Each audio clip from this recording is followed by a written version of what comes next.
Man, they are keeping me busy today.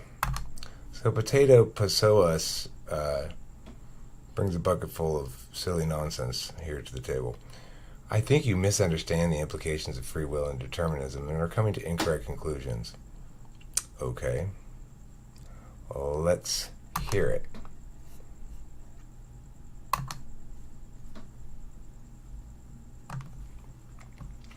Free will is definitely a matter of agency, but it's more a question of what is motivating our action. You could say you are freely choosing to make a decision, but the real question is why are you making the decision? If you can't find a reason why, then your decision was not free, it was already predetermined. How do you make that leap there? Why is it predetermined? Because I can justify it after the fact. Is there any reason to think that's the case?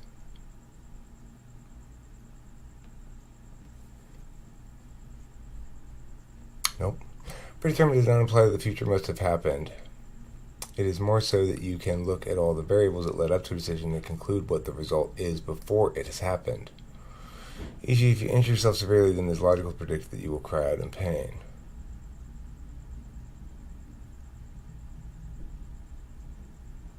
Okay, you're shifting time frames here, is what you're doing. So at the beginning, you say, predetermined does not imply the future must have happened. It is more so that you can look at all the variables that led up to a decision and then conclude what the result is before it has happened. So you can make predictions. If you injure yourself severely, then it's logical to predict that you will cry out in pain. Who's making the prediction?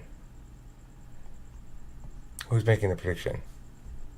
Is it the person who's injured? I don't think they're making predictions at that moment. Is it you?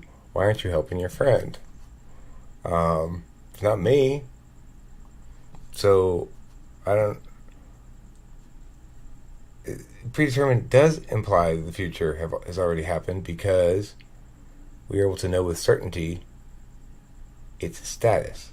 And the certainty of status of a given thing, existentially, or the instantiated time frame of it as well, are things that determine this. It's not like you can't just shift the meaning of words mid-sentence and equivocate your way through life. It doesn't work like that. This makes no sense. It doesn't make any sense. When I say that do I know that I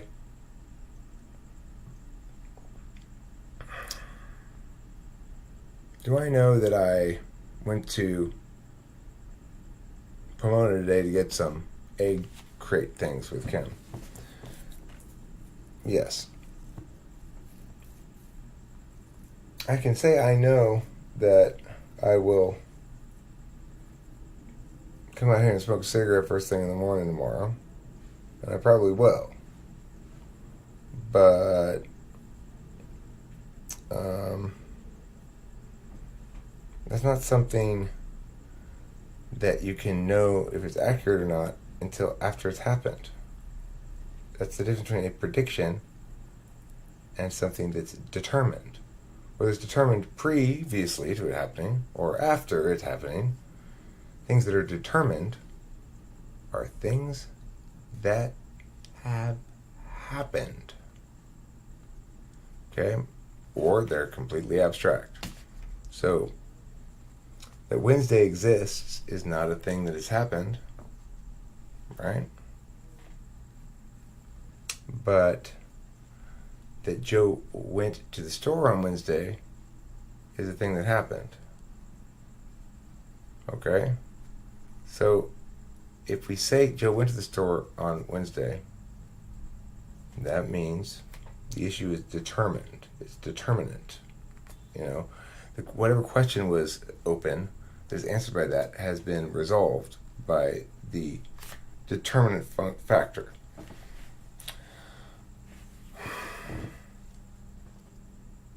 Now, if we want to make it not like that,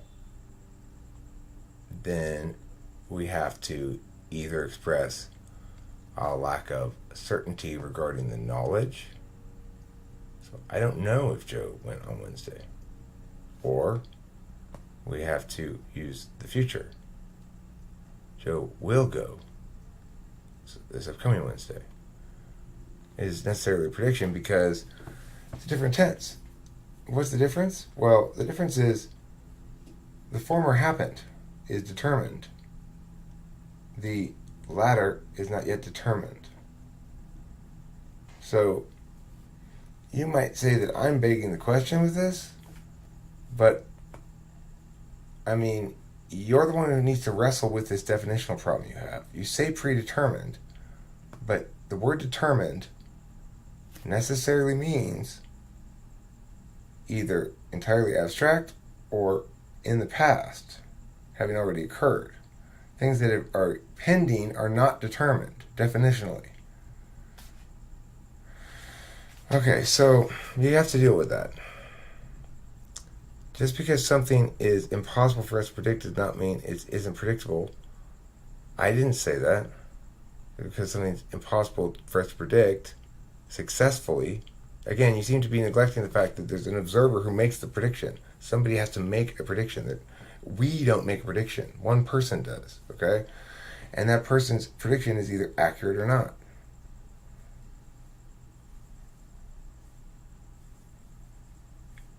But if what you're saying about it's impossible for us to mathematically predict, like we can't extrapolate out with certainty, that's not a prediction then. That's a closed system. And obviously closed systems are different than open systems, and open systems are different than chaotic systems.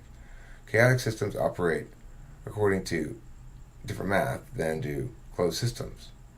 So if I want to predict that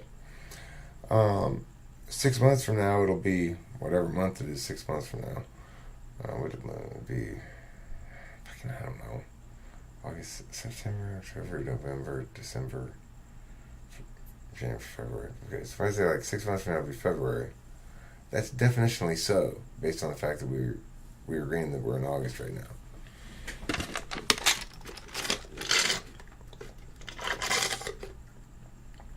So we can make those kind of predictions, sure. That future is predetermined in the sense that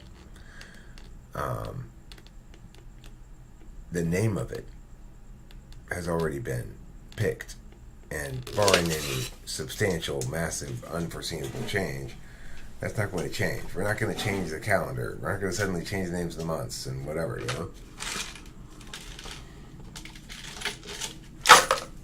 Not been literally predetermined, but it's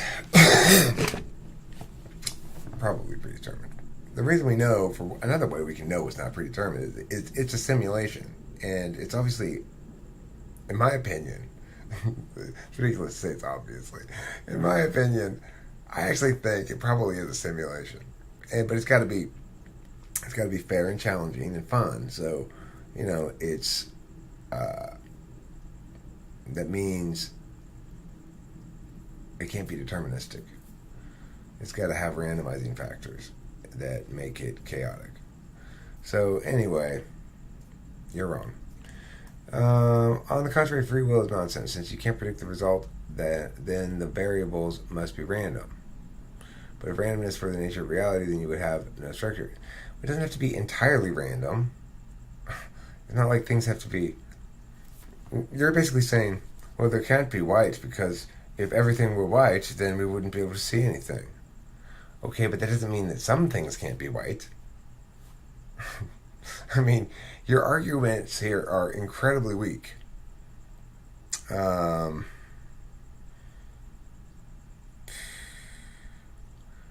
would not be able to employ the scientific method or logic or judgment if everything were random. That's true.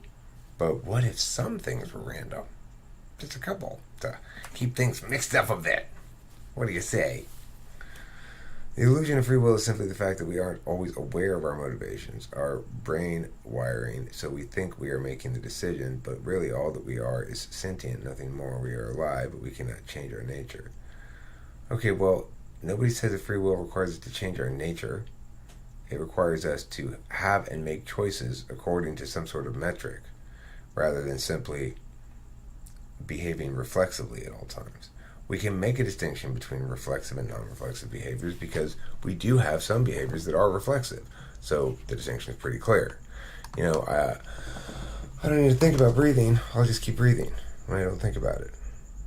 It's not requiring any willful action on my part. In that sense, I know that it's non-willful and that there's a distinction to be made between things that are willful, like that kind of breath, and things that are not willful, like the breathing that normally happens when I'm not thinking about it. So, no, it's not simply the fact that we aren't always aware of our motivations. I'm not motivated to breathe at all. So, I just breathe because it's part of my body's nature. It's not an act of free will. The reason we know it is because it's a good example of something that's not really free will. It's sort of free. You can control it, but when you don't control it, it does its job by itself. So it's like the best of both worlds, Lots of things are like that. But the fact that we can take control of some things means that there's a distinction to be made there, and specifically it is the idea of will. But really all we are is sentient, nothing more. We are alive, we can't change it. Well, you don't have to be able to change our nature to have free will. The ability of metacognition and meta-will can actually be explained as deterministic. You have become more aware of what is motivating you, and with this new understanding, information. I've read the end of it already, by the way. Just to take away his little any element he has as a surprise. I've got many motivations why I want to record this video. So, this guy, he's wrong about everything he says. That's the crazy thing. And he's used to getting away with this shit. You have become more aware of what is motivating you, and with this new understanding, information compels you to change your perspective as it identifies more with your nature. Keep in mind that we have multiple natures depending on how the external world interacts with us. We may exhibit our anger nature when trapped or threatened. We may exhibit our happy nature when having a good experience, etc. So since the debate is a matter of agency, then we can conclude that we are not responsible for our actions. But keep in mind, this doesn't mean we will do whatever we want. We are still... But that doesn't mean anything if you're in determinism. We are is still motivated by our nature. It is more a matter of figuring out why people act the way they do, fixing them if possible instead of judging them as evil. Hath not the potter power over the clay, the same love to make one vessel unto humor and another unto dishonor? I am that I am. You cannot fight against your own nature. It compels you to act, and you are not in control of it. You are even compelled to debate with me because you have a motivation to seek truth, justify intelligence. This is definitely running on autopilot. Well, I mean, I agree. I'm generally running on autopilot with the channel as far as making decisions. Am I going to put up a video in response to this? Yeah. Is that an impressive prediction? No, I mean, you did put a lot of time into your comment, obviously. Don't you think it deserves a video reply? I give lots of other people video replies. Or you just want to somehow make it as though you're controlling things with your magical insight. The problem, of course, is you're completely wrong about everything, as I've gone through piece by piece and explained it. And this reeks of ego. Like, I mean, pot calling the kettle black, maybe? I don't know. But this is just so off-putting. It really is. I think you need to use your free will a little better, mister. I do indeed. Potato psoas. Pretty weak. I bet you fool a lot of people though. ENFJ? INFJ. One of the two. This is such a bullshit sentence. What is motivating our actions? You could say you're freely choosing to make a decision, but the real question is why you're making that decision. If you can find a reason, then your decision was not free, it was already predetermined. By the reason?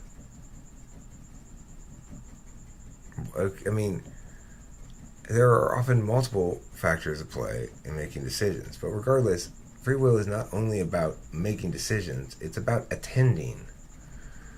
So,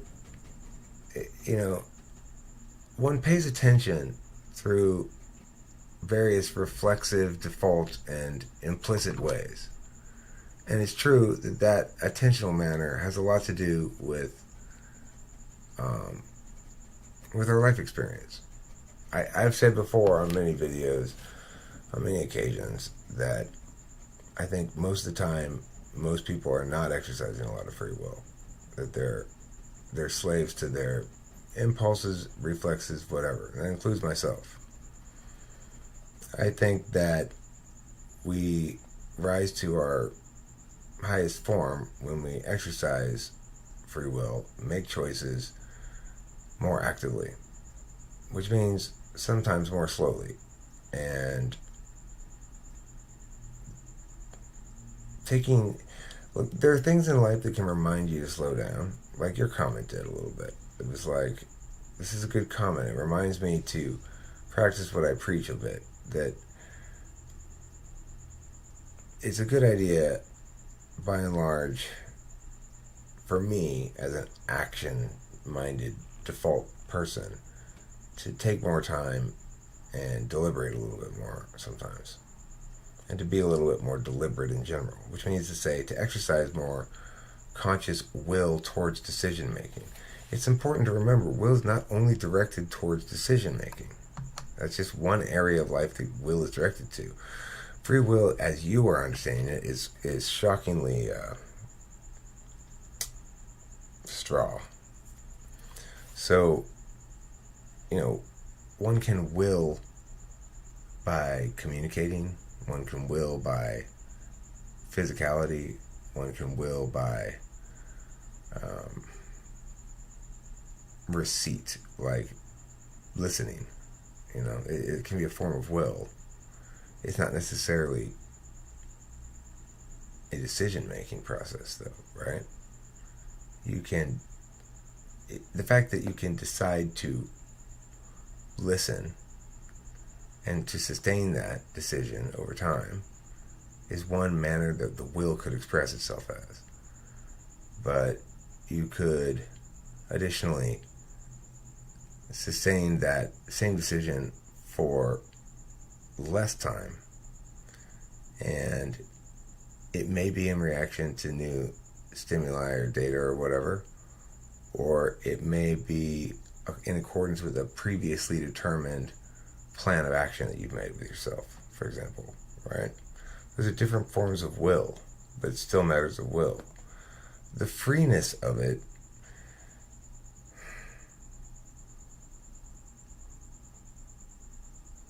well,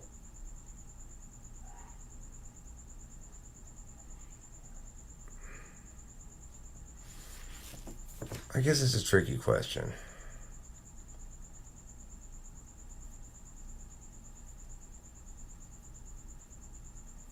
I mean,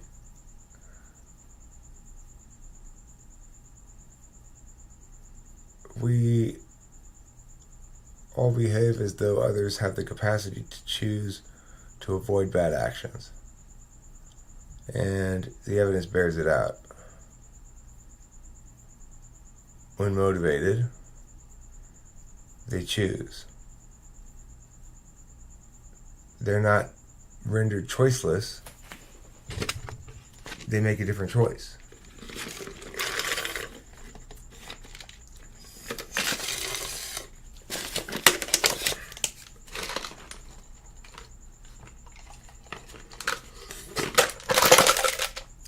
You don't want to allow any meaningful distinction to be made between conscious, willed, unconscious, displayed, and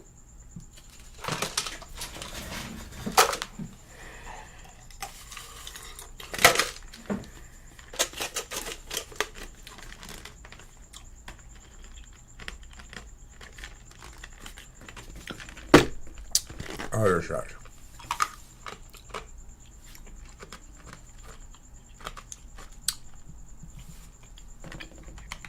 Well, ice is cold. Now, in this instance,